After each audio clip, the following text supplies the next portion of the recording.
Jai Gurudev, good morning. We are here on another day that as part of a dedication to the Shraddhanjali series of Rajima.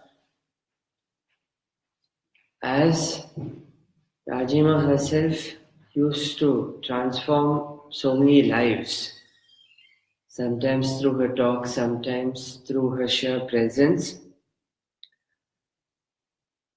Today, the topic is in line with the Shakti of the God who is capable of transformation.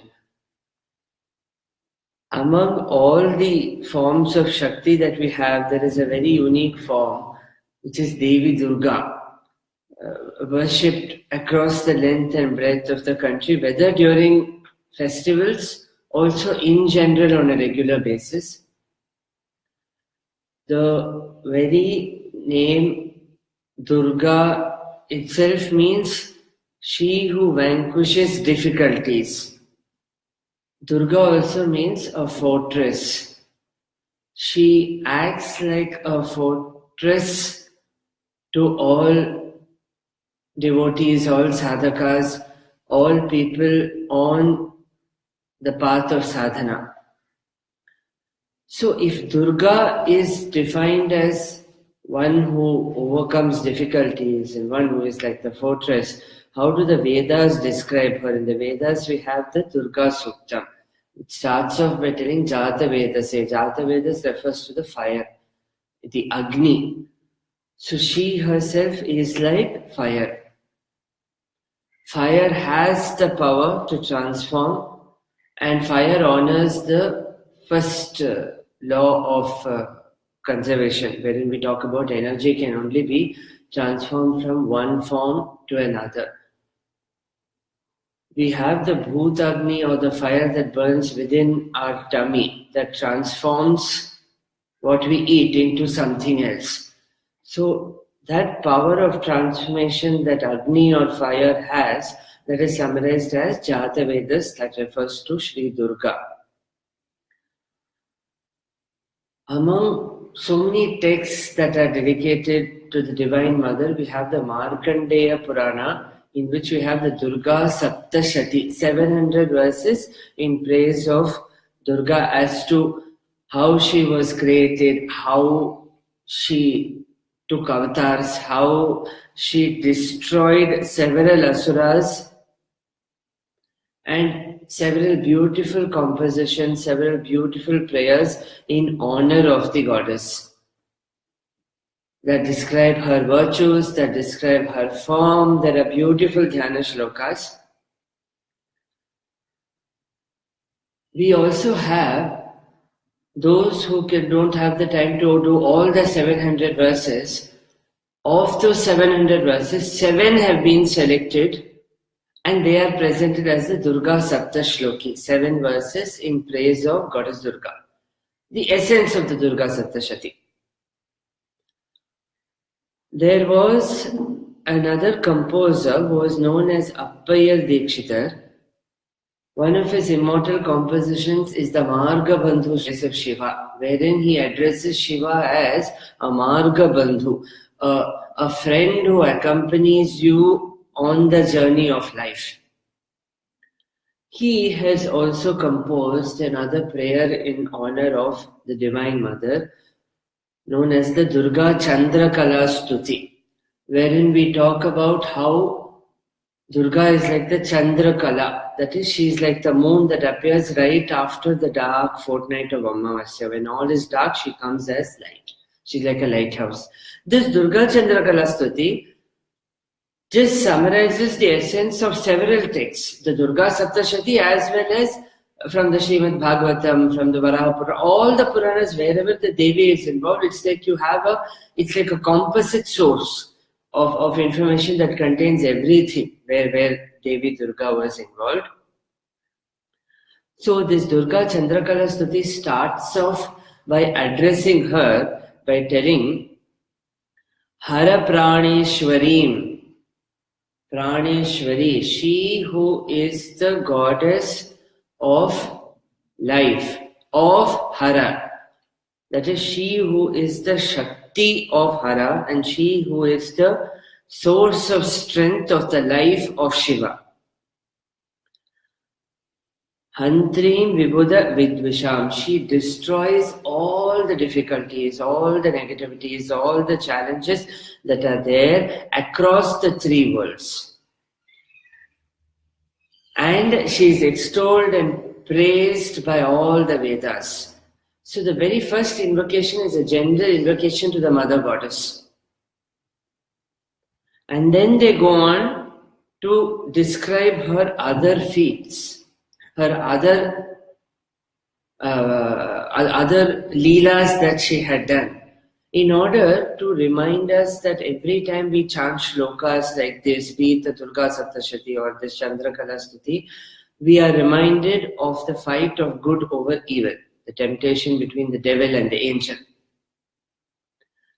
The next shloka goes on to talk about Mata Madhu Kaitavhayor Nihantri. O mother, please appear before me, she who destroyed Madhu and Kaitavha. When Mahavishnu was in Yoga Nidra, Brahma was sitting on his Nabhi Kamal. At that time, two asuras, Madhu and Kaitava, were born of the earwax of Mahavishnu and they saw Brahma. As they say, asuras have a very different approach to life. They saw Brahma and they desired to eat him. They thought Brahma was like a nice piece of pizza or candy. As they approached him, Brahma saw that Mahavishnu was in Yoga Nidra, so he immediately praises Mahakali as Yoga Nidra herself. And he addresses a beautiful set of verses dedicated to the goddess and asks her to come out of Mahavishnu. Listening to those verses, she comes out and Mahavishnu wakes up from the Yoga Nidra and he sees these two demons, Madhu and Kaitava, and a battle follows. But what was happening was, Madhu used to fight for 500 years and then used to take rest. And then Kaitava used to fight for 500 years and then take rest. So it was a never-ending process. So just when they were trying to see how to put an end to the menace, that is a continuous ongoing battle, they remembered the Devi again. And through her Maya, she entered Madhu and Kaitava and made them ask Mahavishnu, we are very pleased with your fighting, please ask for a boon. She is Mahamaya, He Mata Vishwamohini, Devi Jagadamba Dadbhajan. She is Vishwamohini. She put them in Maya. So they said, okay, ask for a var from us, we are greater than you. So Mahavishnu sees the opportunity, he said, you will die at my hands. That is the boon that I want. Now these two are wondering, okay, we have been tricked. Some Maya or something has seized us. They saw all around and they saw there was only water when Mahavishnu was in Yoga Nidra. They said, okay, very good. They applied their chalaki, their intelligence to say, you kill us in a place only where there is no water. But he is Mahavishnu, she is Narayani, he is Narayana. He said, no problem. See, everywhere there may be water, but I am available now. You keep yourself on my thigh. Just like how I killed Hiranyakashipu, I will kill both of you in the Sudarshana Chakra. And the world was rid of the menace. To say that Madhu, honey, literally translates as honey. Madhu and Kaitava refer to something that is very sweet, that attracts competition and jealousy. They both are the first things that arise when we do sadhana, when we go on a particular path, when we go on a particular aim also. So these two are twin demons, this jealousy and competition. And they are such horrible demons that they wanted to eat Brahma, to say that they literally devour the person in which they come. So people, how to get out of jealousy and competition? Sadhana again. So because the mother goddess represents the mother principle, it's very easy to connect to a mother figure. They have named her Durga or Yoga Nidra, to use the power of yoga, sadhana, to transform these two emotions. So the principle of Mahavishnu or the preserver will come. That is, we have to overcome these two twin demons through our yoga, sadhana, meditation, with the grace of the Guru and the Devi. Because the Guru is the Devi, again, because we say Guru Mandala Rupini. So with their grace and their set paths, we will be able to overcome whatever obstacles that we face in our sadhana, so that we are rid of these two twin terrors, competition and jealousy. Then the Durga Chandrakala Stuti goes on to describe her next thing, which is there again in series in the Durga Saptashati, wherein he says, Mata Raksha Karo, hey Mata, protect me, who Mahishantakarim, you who ended Mahisha. The Asura was in the form of a buffalo. And again here, there is a very interesting metaphor. During the war of Mahishasura and Devi Durga, this Mahishasura had started tormenting all the Asuras. He had usurped the kingdoms of Indra, and he was in general having a whale of a time, just doing adharma everywhere. So when Durga called him to battle, there is a very interesting version in the Devi Purana wherein Mahishasura sees this goddess who is having 18 arms sitting on a lion. The lion is roaring, the Devi is also roaring. And at the same time, she is blowing her shankha or conch also. Seeing this, Mahishasura sends a love letter to the Devi using one messenger, telling that, please marry me, become my queen.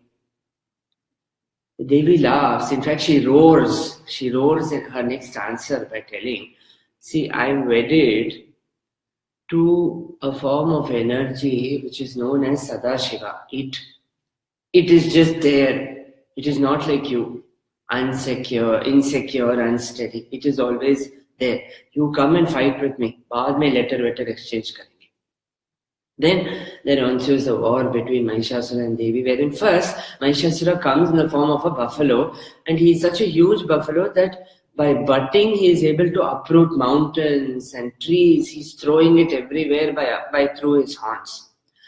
So the Devi immediately throws her sword on the buffalo, only to realize that he becomes an elephant. He becomes an elephant and starts tugging at the Vahana of the Devi, so the Devi cuts off his trunk. Then he becomes another lion and starts attacking. The Devi cuts off the head. Then he becomes a person and there is a duel. And again the Devi is about to overpower him. When he becomes a buffalo again, that's when the Devi says enough is enough, and she lassos him. She throws a rope and she literally lassos him and then rides him. She climbs on top of him using the lasso. And when this guy realizes, oh my God, she's now literally has lassoed me. She has me pinned down. He doesn't know what to do, so he starts taking a man form again when the Devi does his samhara, when she kills him with his trident. To say that the Mahishasura principle represents fear, insecurity. It is just like Mahishasura. It will keep changing forms. If we try to address it by one form, it will take another form and try to pin us down. You try to overcome that, it will take another form, like how Mahishasura was shuttling between a buffalo, elephant, so on, other creatures. So how to overcome fear, how to handle fear, that is the inner message. To say that if we keep waging a battle, we'll be stuck in the battle. Just like how the Devi started riding fear, she literally pounced on top and lassoed him. We should use the sadhana in the form of a rope and overcome him or overpower the fear, so that we can have Mahishasura Mardini, so that we can overcome our fear and insecurity and go more deep into the path of sadhana. After Mahishasura, she kills two more asuras known as Shumbha and Nishumbha. The Ahankara principle, who always stick to the human body again and again. So to kill Shumbha and Nishumbha, It is a huge battle that happens between the goddess and the entire army of Simha and Nishimha. This huge army. First, she has to kill his commander-in-chief known as Dhumra Lochana. Dhumra means smoke, confusion. We are very confused at times. So the Devi kills Dhumra Lochana. Then she kills another asura in the process known as Rakta Bija. Literally translated as seed blood. His blood is like a seed. Every time a drop of blood falls on the earth, another one will come in his place. Something like cloning or a Xerox machine, one after another. So every time the Devi would attack this Rakta Bija, his drops of blood would fall down, and in its place, how many ever drops fell, so many asuras used to come. So it was like the whole world was filled with asuras soon. So they didn't know how to handle this problem. So Devi took the form of Mahakali, wherein she literally drank all the blood that was falling down so that it wouldn't fall on the earth. Because it didn't fall on the earth, new asuras were not created, and she was able to vanquish the asura. There is something very similar to Rakta Bija that dwells within all of us. Something that generates another set of things. आप एक को दबाने को कोशिश करोगे 10 आएगा उसकी जगह में. You do control 1, 10 will come in its place. You control those 10, another 10 will crop up. Our mind is Rakta Bija itself. Thoughts. One thought is put down, 10 will arise in that place. You put that down, another 10 will arise in that place. It will be an endless cycle and endless battle. That is why the Devi says, let me put an end to it at once. Because this is an ongoing tussle. She is the Divine Mother. She doesn't like this sort of delay or tardiness. So she becomes Mahakali and she drinks the blood. She drinks all of the thoughts. When we go deep into sadhana, we have no thoughts. Because Mahakali principle is in action. All the thoughts, everything is vanquished. And we enter a complete beautiful space. And then she destroys these two asuras, Shumbha and Nishumba, who represent the Ahankara principle or the ego. We need to overcome that ego through direct action. Repeatedly again and again. In fact, at one stage of the Durga Saptashati, Shumbha, ego principle, challenges Devi. He says, what is this? Can't you fight properly? Become one and proper. Because the ego will love to tease us. And that's when the Devi roars and says, Faltu ka baat mat karo, don't talk unnecessary things, just fight. Stop talking and fight. And then there is a war, and the Devi does destruction of Shumbha and Nishubha, who represent the ego principle. So again, the Durga Saptashati is a highly metaphorical text wherein they talk about how the Guru principle in the form of Devi, the Divine Mother, destroys all the different challenges we face in our lives. First, Madhu and Kaitabha, competition and jealousy. Then she helps us overcome Mahishasura, fear and insecurity. That takes on so many forms. But no matter how many ever forms it may take, the Devi is there to destroy each form. And then she destroys Dhumra Lochana, smoke, like a veil, Maya. Then she destroys Rakta Bija, which refers to the thoughts in the mind. And finally, Shumbha Nishumba, the ego principle. So we are slowly dropping every challenge that we face in our life so that we reach more and more close to that principle, Shivoham, Shivoham. All the ways to overcome the different asuras have been given by all our ancestors. So many ways of sadhana that has just been literally showered on by Guruji are all just the paths of Durga Devi to overcome all the challenges that we face, subah se leke sham tak, from morning to evening. And then Another way Durga is praised in the Durga Chandrakala Sthiti is when she became Shakambhari. It is said that there was a drought she says in the Durga Saptashati that there will come a time when there will be drought, which we can already see all around in so many parts of the country. We are seeing, because of this pollution, this global warming, there's a shift in weather. Winter mein barish hota hai, summer mein sun, anything is happening. Crops are going for a toss and people are talking about food security and all that. I mean, it's a very controversial term. We're talking about food security. The very basic need to stay alive is food. We have come to these days. So Devi says there'll be a drought. No one will have anything to eat. Already water is a crisis. And the people will be starving. So she says she will come in the form of Shatakshi. First one, formless tree will come which has 100 eyes. And each of the eyes seeing the plight of the children. Oh my God, my children are hungry and thirsty. They will start shedding tears, or each of the eyes. So those tears work like rain. And we get water. And then she becomes Shakambhari. The same tree will give rise to so many fruits and vegetables that will nourish us. Maybe they are talking about good crop practices, good water management, water sharing. We are talking about river sharing and all these projects which are not very difficult to implement. Using the correct approach and technology, anything is possible.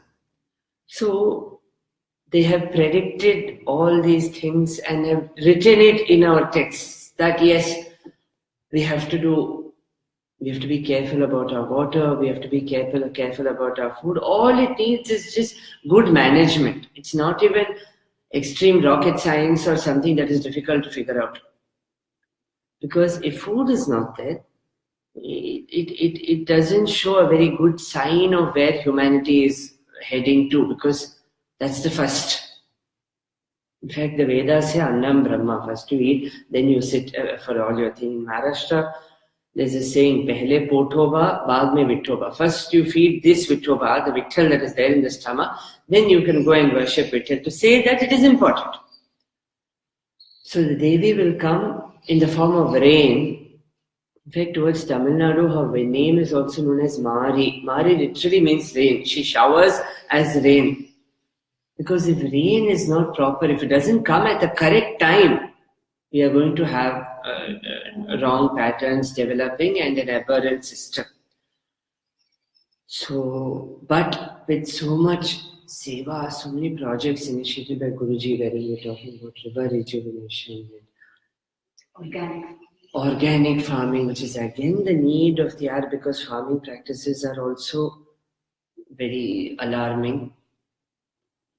Yes, there is lighthouse. As we saw, Devi is like a lighthouse. We have Guruji, who is in the form of lighthouse, is initiating so many projects there right now, sadhakas, who are doing involved in so many projects. So namaskar to all of them. They are all literally functioning like the army of Devi Durga to handle all these crises. And then, in the Durga Chandrakala Sthiti, it is said, Etat Charitra Makhilan, a person who will keep this Charitra of Durga Devi in their house, that is the Durga Saptashati in their house, this goddess Uma will help them overcome any sort of difficulty. To say that if we have the Durga Saptashati and if we read it, if we go deep within, we'll get the essence of the Durga Saptashati to overcome all the asuras in our life and go close to her. That is why specifically he uses the word Uma over here. The very name Uma has the Pranava mantra within it.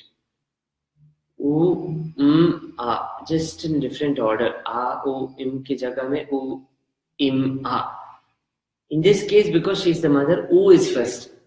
Because U refers to the preserving principle. Because she is the mother, creation baad mein, this transformation baad mein, a mother will first want to protect and preserve. That's why Om ko you have done as Uma, and specifically he refers to Uma over here, that this goddess will help us overcome all our limitations, all our difficulties, invoking the Durga principle in our life. And after talking about all her different feats across how she vanquished Madhukaitava and Shumbha Nishumbha, the author of this text says there are different phases in life. Kantara Bhaya, sometimes we feel हम लोगों को जंगल में डाल दिया.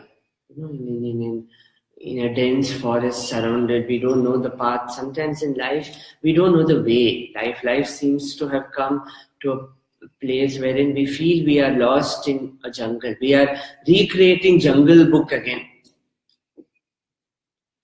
That's when we need the grace of the Guru Mandala Ropini. Guru Dev will come and show us the way, show a torchlight. Go straight, go left, go right, and keep going. Okay, sometimes we feel that it is a forest, sometimes bande, sometimes we feel bound, sometimes we feel stuck in situations. Mrityu bhaya, sometimes we feel fear of transformation, fear of dying, fear of any change. Mahopatape, huge difficulties, fire-like difficulties that burn like fire. All sorts of troubles burn us, to transform us.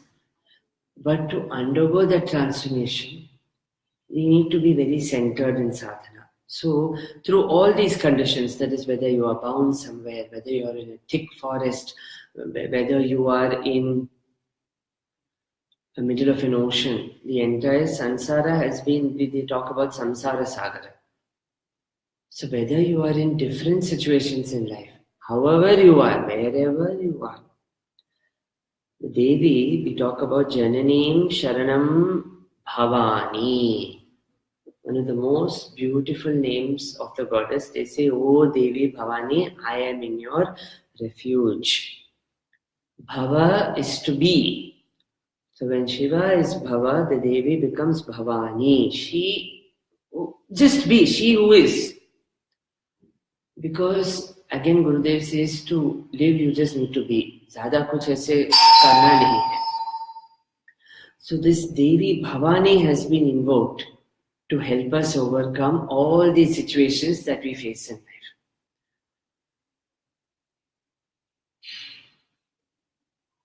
Bhavani, it is said, by just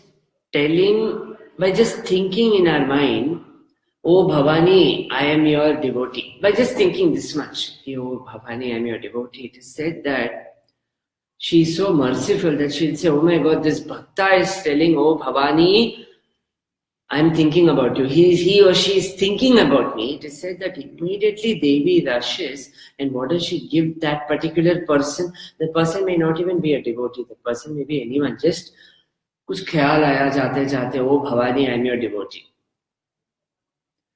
The Devi rushes and gives Sayujya Padavi. She rushes and gives the position of Sayujya.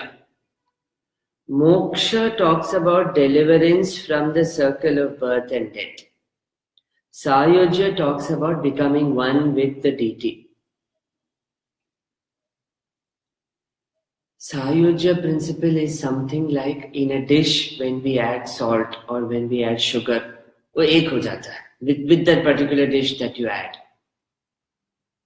So, the Devi will make us one with her if we just say Bhavani I am your dasa.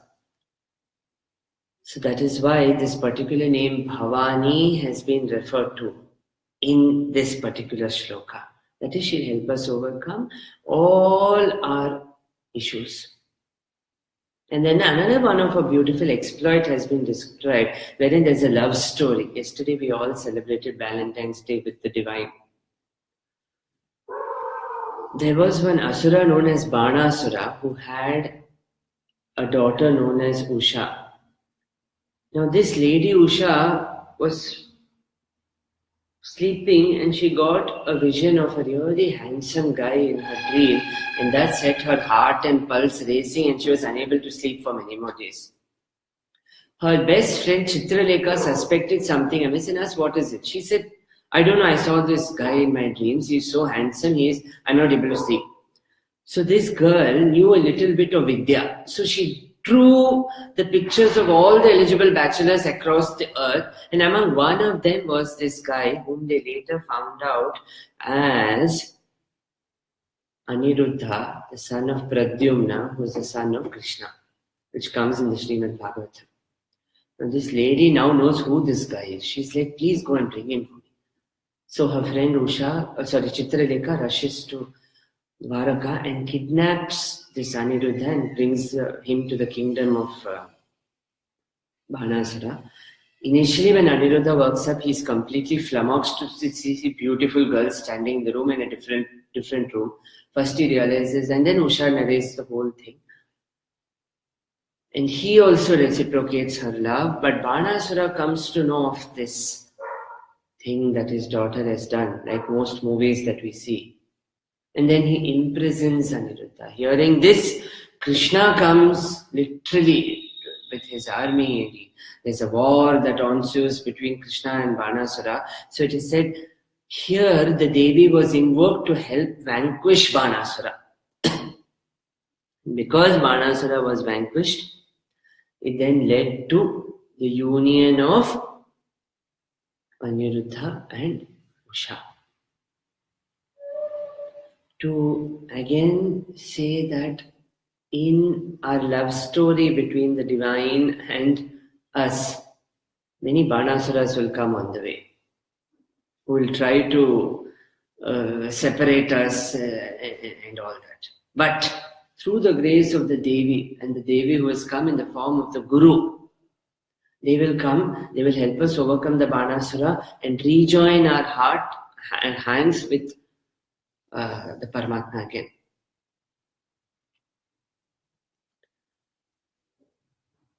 Another incident of love where the Devi had played a role is there in the shloka, wherein they talk about Rukmini. When Rukmini had written that love letter to Krishna telling, please come and take me away, mujhe leke jao. And she had also said, I'll be going to our family temple, Katyayani Devi temple, to worship. You come there and take me before the Swayamvara. So there, before Devi Katyayani, she prays. Just like aapne jaise tap kiya, the way you did tapa and attained somebody according to your wish, please bless me. I want to marry Krishna. And at that time, she was in a little bit of panic because Rukmini was Mahalakshmi incarnation.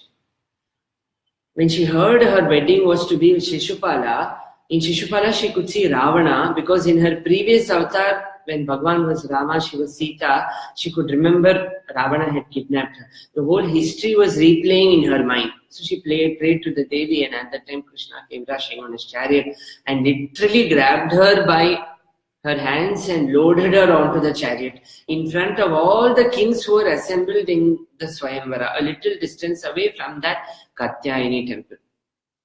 All the kings are now in panic seeing this situation, and then Rukmini then does a step to show that I am going on my own will. He is not kidnapping me. We are eloping with each other. हम भाग के शादी कर रहे हैं. वो भगा नहीं रहा है मेरे को.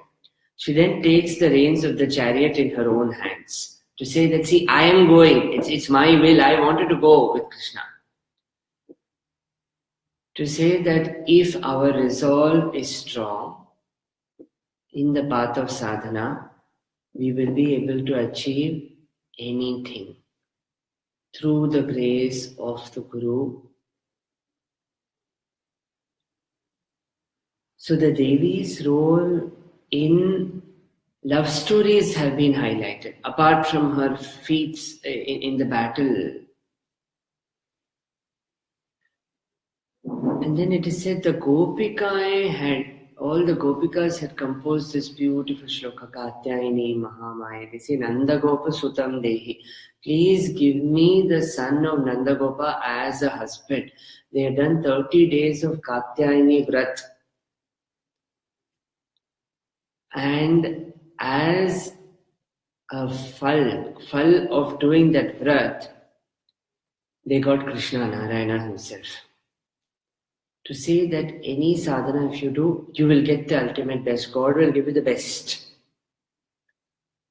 As they say, may you get what you deserve rather than what you desire, because your desires may be something else.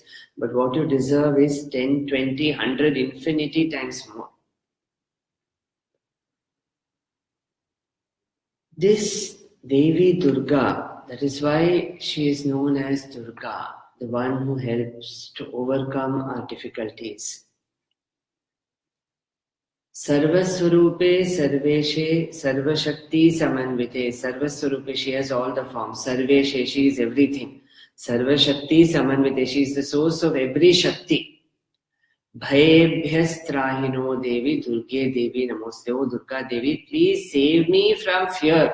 Please save me from dar. Because fear is one of the biggest emotions that pulls us back when we are in the path of sadhana.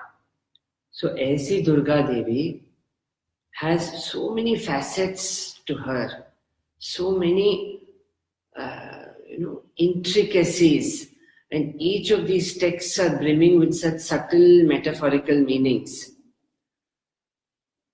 That Devi Durga riding a lion is so kind that in fact before Mahishasura was killed, Mahishasura asks for a boon. He says, see, मुझे हक है आपसे boon मांगने का. I have not done tapas, but I have fought with you. Because I have fought with you, please give me one boon. So the Devi says, okay, I have fought with you, you take the boon. Because the mother principle is very, very kind. And Mahishasura asks for just one thing. Please, wherever you are worshipped, worship me also. Let me be an example in today's world as to what will happen if you allow a life of fear and insecurity to run us. Just like Mahishasura, he was living on fear and insecurity. So even till today, in many shrines you have her as Mahishasura Mardini, wherein you have an image of that half buffalo, half man whom she is who she is pinning down with a trident. Or you will have several forms wherein she'll be standing literally on the head of a buffalo. Our ancestors designed that form to say dekho daroge, dar, fear is like that buffalo. Nothing will happen. But like how Devi Durga rode that buffalo, she's literally standing on top of the buffalo. They're telling, handle fear head on collision karne ka. Take fear by its horns and pin it down. Through the grace of the Guru, through the grace of the Devi, it is possible that we'll be able to overcome our fears just like that. This Durga can help us overcome anything and everything. Because as we saw, she is the Jata Veda, she is the fire of the Veda, she is nothing but just fire. Whether it is the Durga Chandrakala Stuti, whether it is the Durga Saptashati, whether it is the Durga Saptashloki, her virtues are endless. We also have the Durga Ashtakam, which starts off with Namaste Sharanye. First only we are doing Sharanagati. We are going and falling at her feet. If a person is standing in front, no matter how angry they are at us, if we are to go and fall at their feet and say, oh, I don't know anything else, I'm sorry, I don't know what's the way out. However angry they may be, their anger will melt. So, Sharanagata, the very first thing is about to approach in the form of refuge. Sharanagata Dinartha Paritrana Parayane. One who are in her refuge, she saves them. Trana Parayane Sarvasyarthi Hare Devi Narayani Namaste. Hey Narayani, please destroy all the difficulties, all the negativities. Destroyed. First word, Namaste Sharanye. All these shlokas are so beautiful, so beautifully designed that the moment we chant, we are reminded of the Guru and we are able to reach that particular level. Rogana Sheshana Apahamsi Tushta. You destroy all diseases when you are pleased. ultimate enemy in our sadhana is disease. Ease is when we are aram. Say disease is we are not. Anything. It can be physical, mental, emotional, any sort of disease. She destroys that. She destroys diseases. And to go a step ahead to say what happens to people जो दुर्गा के शरण में जाते हैं, they say त्वामाश्रितानां न विपन्नराणां. One who takes refuge in you is never let down in life. त्वामाश्रिता ह्याश्रयतां प्रयान्ति. That is, जो आपके शरण में आता है, one who comes in your sharan, that person will be blessed and protected, and because you are the refuge. But this person is capable of giving refuge to others because that person is under your blanket, under your umbrella. To say that the grace of the Divine Mother will be like, it is ready to drench us in grace, in love, security. Because we can remember that it is Devi Durga who stands as Annapurna in Kashi. In today's world, the first thing that we need is good food, good water, a roof over our top. We are also blessed to have these three blessings in life. May this Annapurna who is waiting over there with her hands full of sweet porridge, the essence of milk, the very word payasam translates as essence of milk, because we are boiling milk and then drinking it. She is waiting for us over there. It's just that we refuse to see. The Guru again and again will make the presence known again and again, but we again and again choose to ignore. They are waiting with the hands full of porridge. No need to go to Kashi also. Kashi is here only. May that principle guide all of us at every simple step. And again, today is a very auspicious day for Devi worship. It's Amavasya. It's the new moon day. The new moon again is a very significant day for sadhana. In fact, in many parts of India, towards the morning, people will be doing tarpal, wherein they will be remembering their ancestors. So Amavasya again is very, very potent for all these puja, because it is only after the Amavasya that Navaratri starts. On this day, we were able to remember the feats of Durga to offer Shraddhanjali to a lady who was Durga, because she was able to transform so many people's lives, and she was literally like Jataveda, she was literally like fire. We had this great fortune, this great bhagya to be part of this.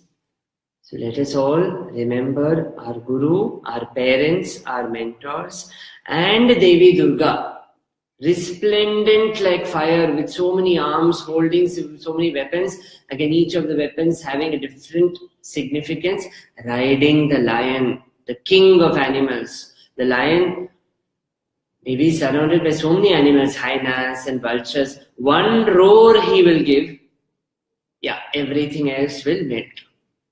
They are telling, be like the lion, ride. Allow me to ride you. Become like the lion. I'll ride you. And मैं तुम्हें लेके जाऊंगी जहाँ जाना है. There's nothing to worry at all. I'll take you where you need to go. So with that, thank you to Gurudev, thank you to ancestors, thank you to parents, thank you to everyone who are part of this. Thank you to Rajima, who has been a Durga principle in all our lives.